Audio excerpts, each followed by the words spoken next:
Hi everyone. This video was walk you guys through your first essay assignment. So in this unit, you guys read a number of different texts that took us from post Civil War up to World War One. So in this unit, you guys read about how different accounts of this changing American identity were portrayed through these different works. So what I want you to do is choose one of the authors and works that you read in this unit, and I want you to write a short analysis of that work, looking at least one primary literary element found within the work. So this could be things like symbolism, metaphors, tone, conflict, imagery, foreshadowing, whatever it might be. I say focus on one primarily because this is a shorter essay, and in order to kind of dive into the depth of analysis that you need, you shouldn't be trying to cover, say, 5 or 6 different ones. So if you're going to look, for example, at symbolism in, say, one of Whitman's poems, or in The Story of an Hour, if you're going to look at conflict, you can look at it in multiple perspectives. So if you, for example, wanted to look at a couple of different symbols, you certainly can do that. If you wanted to look at, say, how Kate Chopin has conflict between herself and her own sort of inner desire for freedom. That could be a man versus self conflict.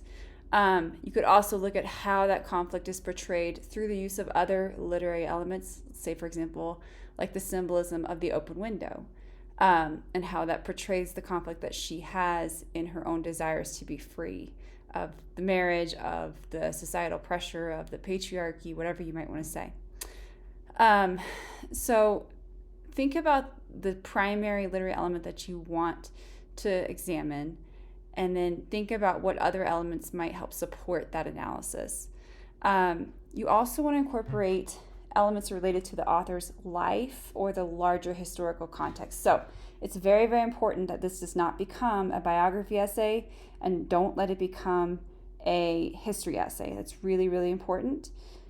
Instead, do what I do in the lectures, where we're looking at the text as a piece of literature, most importantly, and then secondarily bring in elements related to the author's life to help contextualize that, whether that's the larger historical situation or their own biography. So for all of these authors, their experiences and the historical situation did help influence that work, right? So for Chopin, her own experiences with oppressive patriarchy of the marriage institution influenced The Story of an Hour. Same thing for Zit Khalasa with her experiences as a Native person. Whitman, his own experiences in the war could be really important. So these are the things that you want to consider as you think about how to analyze these texts. So think about how the author and work shows social, political, or economic changes that are taking place in America at this time. You can think about how the author and work does or does not fit with the new American identity at this time. What is quote-unquote American identity? Or you can look at how does the author and work help shape those new ideals. So as you kind of look at this, you should have a clear thesis and main ideas. You should expand on those with solid evidence from the text. So this means you're going to pull in quotes, words, phrases, short passages that show your audience what you're talking about as your evidence.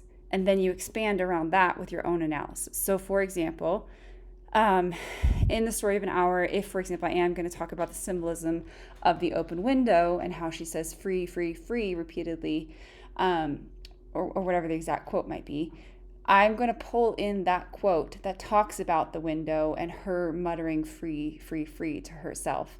If I am looking at Zit Khalasa and I'm talking about her, imagery of the landscape as she travels by train, then I'm going to pull in a quote that shows my audience what I'm talking about.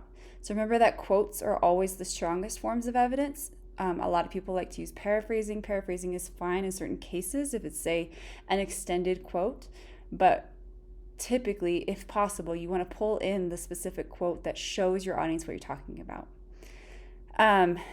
Your essay needs to be 1.5 to 2 pages in length and is due by Sunday, January 28th at 11:59 p.m. Remember that everything is checked for plagiarism. MLA formatting is required, so that means 1-inch margins all around, double-spaced, Times New Roman, Calibri, Cambria, or Arial font.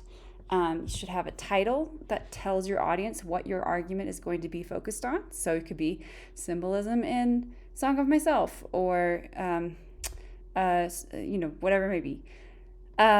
You should also have a header in the top left corner that has your name, the instructor's name, the date, and the course and section number, and then a page number in the top right corner.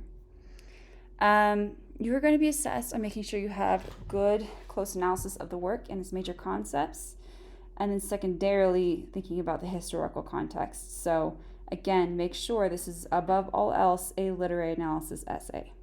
Don't let it be biography, don't let it be a history essay. Make sure that you have good evidence from the text to support your claims. Good, a proper page length, MLA formatting, and citation. So make sure that you are citing all quotes, both in text and on the bibliography. So because you're analyzing a work of literature, you should always have a bibliography with at least the text that you're analyzing on it. If you choose to, you're more than welcome to pull in a source or two. It is not required though, but if you do choose to use a source, a credible source, please put them on the bibliography as well and make sure you cite them in text. Make sure you have a fully developed essay structure, so that means a good solid introduction with a thesis claim, clear main ideas with evidence and analysis around that evidence to support, and a conclusion. Your conclusion should wrap up your argument and it should restate your thesis and your main ideas in new words. And then make sure you have good, clear organization of all your ideas. So there are a lot of different things that you guys could talk about when you are looking at these different texts. So again, that's why I encourage you to kind of choose one primary literary element to focus on. But you could think about things like characterization. So you could look at archetypes. You could look at if they're primary or secondary characters. Are they developed? Are they flat? Are they round? Are they static? You could look at literary devices, so things like similes, metaphors, irony, personification, flashbacks. You could look at the structure, so look at the dramatic arc, the rising action, the climax, the falling action, all of that. You could look at the conflict, again, man versus society, man versus self. You could look at the point of view. Is it first person narration? Is it third person omniscient? Why does that matter? You could think about things like themes, symbols, allusions, style. And then you can also, like I said, look at the historical context. So look at the biography of the author, the historical events surrounding the work, the ethical, social, or moral issues discussed in the text, so on and so forth. So this is purposely broad because I want you guys to choose the work that was most interesting to you, and I want you to choose the literary elements within that work that you found to be most compelling. So let me know if you have any questions, but otherwise go ahead and move on, and I look forward to reading these.